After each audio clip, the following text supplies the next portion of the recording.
శ్రీమాత్రే నమః. శ్రీ గురుభ్యో నమః. ద్వాదశ రాశుల వారికి కూడా ఈ యొక్క శ్రావణ మాసంలో ఎలా ఉండబోతుంది, ఏ ఏ రాశి వాళ్ళు ఏ ఏ రోజున ఎలాంటి మంత్రం చదువుకుంటే మంచిది అన్న విషయాన్ని ఇప్పుడు మనం తెలుసుకుందాం. యో నమః. తదుపరి మిథున రాశి. శ్రావణ మాసం నందు మిథున రాశి వారికి సంబంధించి ఎలా ఉండబోతుంది, వారు ఎలాంటి విశేషమైనటువంటి కార్యక్రమాలు చేసుకోవచ్చు అనే విషయాన్ని తెలుసుకుందాం. శ్రావణ మాసంలో అన్నీ కూడా మంచి మంచి రోజులు ఉన్నాయండి.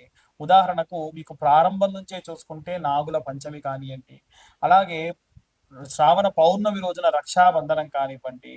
చాలా మంది మత్స్యకారులు ఉంటారండి. మత్స్యకారులు స్వామివారిని, మత్స్యావతారంలో ఉన్న స్వామివారిని విశేషంగా గుజరాత్ వైపు ప్రాంతంలో స్వామివారిని విశేషంగా కొలుస్తారు. అంటే ఎవరైతే మత్స్యకారులు ఉంటారో ఈ విధంగా మీరు కూడా మత్స్యావతారంలో ఉన్నటువంటి స్వామివారిని విశేషంగా కొనడం వల్ల మంచి సత్ఫలితాలు పొందవచ్చు. అలాగే ఈ యొక్క రాఖీ పౌర్ణమి రోజున రక్షాబంధనం కట్టుకోవడము, చెల్లెల్ని ఆశీర్వదించడము, అక్క చేత ఆశీర్వాదం తీసుకోవడము, అలాగే వారికి ఎటువంటి కష్టములలో ఉన్న రక్షగా తోడుగా ఉంటా అని చెప్పి మాట ఇవ్వడము, మంచి మంచి బహుమతులు వారికి ఇవ్వడం వీరికి మంచి ఆయువృత్తిని కలిగిస్తుంది. అలాగే ఈ యొక్క 14వ తారీఖు నాడు బలరామ జయంతి అని ఉంటుంది. ఆ రోజున ఎవరైనా సరే పొలం పని చేసుకునేటువంటి వాళ్ళు, రైతులు, చేతి వృత్తులు చేసుకునేటువంటి వాళ్ళు నాగలి ఏదైతే ఉంటుందో దాని కంకణం కట్టడము, దాని చుట్టూ దాని కింది నుంచి ప్రదక్షిణాలు చేయడం కూడా చేయడం వల్ల మంచి సత్ఫలితాలు పొందవచ్చు. అయితే ఈ యొక్క రాశి వారికి సంబంధించి బుధుడు రాష్ట్రాధిపతిగా ఉంటాడు కాబట్టి బుధుడికి రాష్ట్రాధిపతి ఆ ఈ యొక్క బుధుడికి రాష్ట్రాధిపతిగా ఉన్నటువంటి రాశి కాబట్టి ఆయన అధిదేవత ఎప్పుడు కూడా విష్ణు పరమాత్మ కాబట్టి స్వామివారి యొక్క అంటే ఉన్నటువంటి శ్రావణ శనివారాలు, శ్రావణ బుధవారాలు కూడా పురుష సూక్తం కానీ లేదా విష్ణు సహస్రనామ పారాయణం కానీ చేయడం విశేషమైనటువంటి సత్ఫలితాలు పొందవచ్చు. ఇవన్నీ కూడా గోచార రీత్యా చెబుతున్నటువంటివి మాత్రమే. అలాగే అన్ని వర్గాల వాళ్ళు ఎలాంటి రెమెడీస్ తీసుకోవాలి, ఎలాంటి మంత్రపఠనం చేయాలనే విషయాన్ని ఇప్పుడు మనం తెలుసుకుందాం. విద్యార్థులు, గృహిణులు, సినీ రాజకీయ రంగాల వాళ్ళు, ఉద్యోగస్తులు, వ్యాపారస్తులు, రైతులు, చేతి వృత్తులు చేసుకునేటువంటి వాళ్ళు అందరికీ సంబంధించి శ్రావణ మాసంలో మనకు శ్రావణ మాసం అనేటువంటి పేరు ఉంది కదండి. ఆ పేరు ఎలా అంటే ప్రతి సంవత్సరం కూడా ప్రతి నెలలో కూడా పౌర్ణమి రోజున ఏ నక్షత్రం అయితే వస్తుందో ఆ మాసానికి ఆ పేరు వస్తుంది. చిత్తా నక్షత్రం పౌర్ణమి రోజు వస్తే చైత్రమాసం, అలాగే విశాఖ నక్షత్రం గనక పౌర్ణమి వస్తే వైశాఖ మాసం, అలాగే శ్రవణ నక్షత్రం పౌర్ణమి నాడు వస్తే అది శ్రావణ మాసం. ఈ శ్రావణ మాసం జూలై 25వ తారీఖు నుండి ప్రారంభమవుతుంది. ఈ జూలై 25వ తారీఖు నుండి కూడా ప్రారంభమైనటువంటి ఈ యొక్క శ్రావణ మాసంలో ప్రత్యేకంగా మనం వీలైతే శివకేశవుల యొక్క ఆరాధన చేయాలి, లక్ష్మీదేవి ఆరాధన చేయాలి, అలాగే గౌరీ స్వరూపంగా ఉన్నటువంటి అమ్మవారికి కూడా ఆరాధన చేసుకోవాలి. ముఖ్యంగా ఈ సంవత్సరంలో ఈ నెలలో ప్రత్యేకమైనటువంటి అంటే జూలై 25 నుండి ఆగస్టు 25 వరకు కూడా ప్రత్యేకమైనటువంటి పర్వదినాలు ఉన్నాయి. ఉదాహరణకు రక్షాబంధనం అంటే రాఖీ పౌర్ణమి, అలాగే దాన్ని జంధ్యాల పౌర్ణిమ అని కూడా అంటారు. ఈ పౌర్ణమి నాడు నార్త్ ఇండియా సైడ్ విశేషంగా ఎన్నో పూజలు చేసుకుంటారు. అవి ఏంటో అని కూడా ఇప్పుడు మాట్లాడుకుందాం. మనకు రక్షాబంధనం రోజున చాలా మంది ఏంటంటే అన్న తమ్ముళ్ళకి అక్కలు లేదా చెల్లెళ్ళు రక్షాబంధనం రాఖీ కట్టడం మనందరికీ తెలుసు. వాస్తవంగా ఈ రాఖీ అనేటువంటిది రక్షగా తోడుగా ఉండాలని చెప్పి పూర్వం భార్యాభర్తలు కూడా కట్టుకునేవాళ్ళు. అంటే భర్తకు భార్య కట్టేది. రక్షాబంధనం అంటే రక్షగా తోడుగా ఉంటా అని అర్థం. అయితే ఈ రక్షాబంధనం రోజున ఖచ్చితంగా మీ యొక్క తోడుబుట్టువులు ఎవరైనా ఉంటే వారి చేతితోనే మీరు రాఖీని కట్టించుకోండి. ఎవరైతే మీ యొక్క పురోభివృద్ధి కోరుకుంటారో వారి యొక్క చేతితో మీరు రాఖీని ఖచ్చితంగా కట్టించుకోండి, మంచి సత్ఫలితాలు పొందవచ్చు. అలాగే జంధ్యాల పౌర్ణిమ అంటారు. ఎవరైతే ఉపనయనం అయ్యి యజ్ఞోపవీతం ఒంటిపై ఉన్నటువంటి వాళ్ళు ఆ రోజున ఈ యొక్క జంధ్యాన్ని మార్చుకుంటారు. అలాగే ఉపనయనమైన వాళ్ళందరూ కూడా ఆ యొక్క రోజున కృష్ణాంజనం ఉంటుంది, జింక చర్మం, దాన్ని హోమంలో వేసేసి ఆ శరీరం పైన అది తాడుగా వేసుకుంటారు, మళ్ళీ మార్చి కొత్త వేసుకుంటారు. వీటన్నిటితో పాటు ప్రత్యేకంగా ఇది ఎందుకు చెప్తున్నానంటే ఈ పౌర్ణిమ రోజున రైతులందరూ కూడా వీలైతే రైతులందరూ కూడా మీ మీ పంట పొలాల్లోకి వెళ్ళి మీ పంట పండేటువంటి 4 మూలలా కూడా కాస్తంత పసుపు కుంకుమ వేయండి. ఆ రోజున భూదేవత ఆరాధన చేస్తే మంచిది. మనం సంక్రాంతి సమయంలో ఉప్పు చెక్కను ఎలా చేసుకుంటారో north India side Chhattisgarh, Orissa, Gujarat ఈ ప్రాంతంలో ఉన్నటువంటి వారందరూ కూడా ఆ ఆవులకి ఆరోగ్యం బాగాలేకుండా ఉంటే పసరు వైద్యం లాంటిది ఆ రోజున చేసి తీపి మధుర పదార్థాలు వాటి యొక్క కుడితిలో కలిపి పెడతారు. దీని వలన పాడి పంట సమృద్ధిగా ఉంటుంది అని పూర్వం నుంచి మనకు వస్తున్నటువంటి నానుడి. అలాగే బలరామ జయంతి అనేటువంటిది ఉంటుంది. దానికంటే ముందు జూలై 29వ తారీఖు నాడు నాగుల పంచమి ఉంది. నాగుల పంచమి రోజు కూడా గత వీడియోలో కూడా నేను ఈ యొక్క నాగుల పంచమి గురించి లేదా ఈ యొక్క సర్పదోషం ఉన్నటువంటి సమయంలో చేయాల్సినటువంటి దాని గురించి చెప్పా.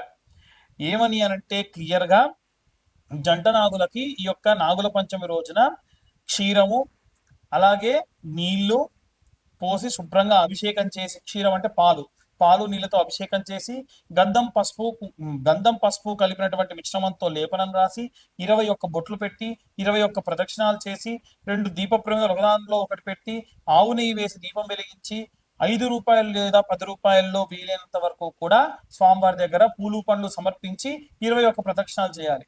ఇలా చేస్తే సర్పదోష సంభవిత దోషాలు కూడా పోతాయి.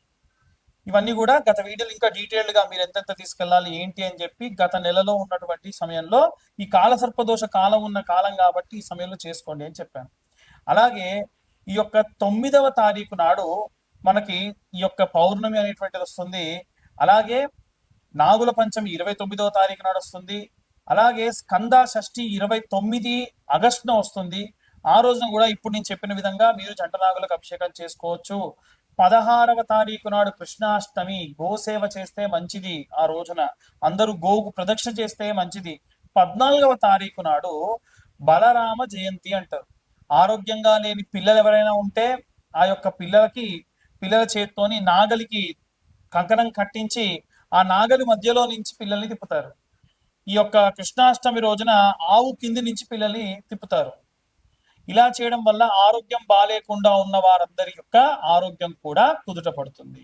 కాబట్టి ఈ విధంగా ఈ శ్రావణ మాసంలో ఇవే కాకుండా మనకి శ్రావణ సోమవారాలు ఉంటాయి, శ్రావణ మంగళవారాలు ఉంటాయి, అలాగే శ్రావణ శుక్రవారాలు ఉంటాయి, అలాగే శ్రావణ శనివారాలు కూడా ఉంటాయి. ఈ శనివారాలు ఉన్నప్పుడు విష్ణుమూర్తి ఆరాధన చేయడం, సుదర్శన యాగాలు లాంటివి చేయడం, స్వామివారి యొక్క విష్ణునామ సహస్రనామాలు చదువుకోవడం చాలా మంచిది. సోమవారం నాడు ఓం నమ శివాయ అన్న మంత్రాన్ని ఎన్ని సోమవారాలు అంటే అన్ని సోమవారాల పాటు ఓం నమ శివాయ అన్న మంత్రాన్ని ఈ యొక్క శ్రావణ మాసం అంతా కూడా పఠించడం చాలా మంచిది. అలాగే మంగళవారం నాడు విషయానికి వస్తే మంగళవారం నాడు విశేషంగా ఈ యొక్క మంగళ గౌరీదేవికి నోములు చేసుకునే వాళ్ళు ఉంటారు. శ్రావణ శుక్రవారాలు వరలక్ష్మి వ్రతాలు చేసుకునేవారు ఉంటారు. మీ యొక్క ఆచార వ్యవహారాలను బట్టి ఇవన్నీ కూడా తూచా తప్పకుండా దేవతార్చనలో ఎటువంటి లోపం రాకుండా చేసుకొని ఆరోగ్యవంతంగా ఉండండి. చాలా మంది ఇవాళ రేపు కనుదిష్టి, విపరీతంగా దిష్టి, అక్కసు వెళ్ళబుచ్చుకోవడం, ఫలానా వాడు ఇంత సంపాదిస్తున్నాడు అంత సంపాదిస్తున్నాడు నాకు ఆ యొక్క సంపాదన రావట్లేదు అనేటువంటి అక్కసు వెళ్ళబుచ్చుతూ ఉన్నారు. దీంతో ఏం చేస్తున్నారంటే లేనిపోని యంత్రాలని మంత్రాలని ఆపాదించి వాళ్ళ ఇంటిపై వేయడం, మంత్రించినటువంటి పదార్థములు వేయడం, యంత్రములు వేయడం వేస్తారు. పరయంత్ర పరతంత్ర పరమంత్ర విచ్ఛేదనకు ఈ యొక్క జ్వాలాముఖి మాల ఉపయోగపడుతుంది. ఈ జ్వాలాముఖి మాల ఎవరికైనా కావాలి అంటే చండీ హోమంలో పెట్టి మీ దాకా అందించడం జరుగుతుంది. ఆసక్తి కలవారు ఎవరైనా సరే విత్ సర్టిఫికేషన్ నేను మీ దాకా అందిస్తాను. ఆసక్తి కలవారు ఎవరైనా సరే మమ్మల్ని కన్సల్ట్ చేయొచ్చు. కేవలం 1116లకు మీకు ఈ యొక్క సర్టిఫికేట్ తోటి ఈ యొక్క జ్వాలాముఖి మాల అందించడం జరుగుతుంది. ఆసక్తి కలవారు ఎవరైనా సరే కింద ఉన్న నెంబర్కి కాంటాక్ట్ చేసి పూర్తిగా విశేషంగా ఈ యొక్క మాలని అందుకోండి. మా ఛానల్ వాళ్ళు మీ దాకా రీచ్ అవ్వడానికి ఎన్నో రకాలైనటువంటివి పరిశోధనలు చేసి ఏ రెమెడీస్ మీకు చెప్తే బాగుంటుంది అనేది మా ద్వారా రాయించుకొని పదే ఈ ప్రాబ్లంతో ఉన్న వాళ్ళు ఉంటారు, గురువు గారు ఫలానా ప్రాబ్లంతో ఉంటారు అని చెప్పి మీ దాకా అన్ని కూడా చెప్పిస్తూ ఉన్నారు. కాబట్టి దయచేసి ఎవరైతే ఛానల్ సబ్స్క్రైబ్ చేసుకోలేదో సబ్స్క్రైబ్ చేసుకోండి. ఛానల్ని ఈ వీడియో కనుక నచ్చితే లైక్ చేయండి. ఈ వీడియో మీకు ఏమైనా ఇన్ఫర్మేటివ్ గా ఉంటే ఇంకో నలుగురికి దాన్ని షేర్ చేసి ఎవరైతే ప్రాబ్లంలో ఉన్నారో వాళ్ళకి ఇచ్చేయండి. దాని వలన కాస్త మీకు ఇన్ఫర్మేషన్ అనేది పాస్ అవుతుంది, మాకు కూడా మా ఛానల్ పురోభివృద్ధికి దోహదపడే వాళ్ళు అవుతారు. అలాగే జాతకపరమైనటువంటి వాటి విషయాల్లో చాలా మంది అడుగుతూ ఉన్నారు. జాతకం పూర్తిగా పేరు, date of birth, time, place ఉంటేనే నాకు కాల్ చేసి అడగండి. పేరు, డేట్ ఆఫ్ బర్త్, టైం లేని వాళ్ళు ఎట్టి పరిస్థితుల్లో నేనే కాదు ఎవరి జాతకం చెప్తా అన్నా నమ్మి మోసపోవద్దు. చాలా మంది లక్షలకు లక్షలు ఖర్చు పెట్టుకున్నటువంటి వాళ్ళు కూడా ఉన్నారు. ఎట్టి పరిస్థితుల్లో ఈ పరిస్థితుల్లో మాత్రం ఉండకుండా ఉండండి. వీలైనంత వరకు కూడా జాతకం కావాలంటే 2025 రూపాయలు చెల్లిస్తే మీకు పూర్తి జాతకం విశ్లేషణతో మీ దాకా అందించడం జరుగుతుంది. సర్వే జనా సుఖినో భవంతు. స్వస్తి.